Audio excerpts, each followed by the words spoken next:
سعید حواست باشه، داره نوبتمون میشه. یه جور بگیری واسه فردا نهارمون هم بمونه. ردیفه، فقط به نظرت غذا قیمت یا ساچمه پلو؟ قیمت داداش من دیدم.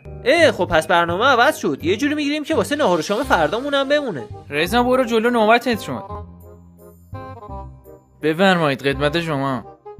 قربون دستت هاجا بود. فقط ما خونمون یه دونه مریض اورژانسی و 2 هم آژانسی داریم. اگه میشه چند تا به من اضافه بدید. ایشالله که خیره. الان میگم بچه‌ها بیارم. خدا بعد نده داش سعید، چی شده؟ والا چی بگم حاج داوود، یه تصادف بدی داشتم. الان 2-3 روز نتونستم چیزی بخورم. گفتم دیگه امشب بیام یه شام درست حسابی بزنم. اگه چند روزه چیزی نخوردیم بذار بگم بچه‌ها چند تا بیشتر بهت بدن. خدا خیرت بده. بفرمایید خدمت شما. اگه میشه به منم 2-3 تا اضافه بدین. شما دیگه چرا؟ والا حاج داوود، از خدا که پنهون نیست. از شما چه پنهون؟ من حاملم.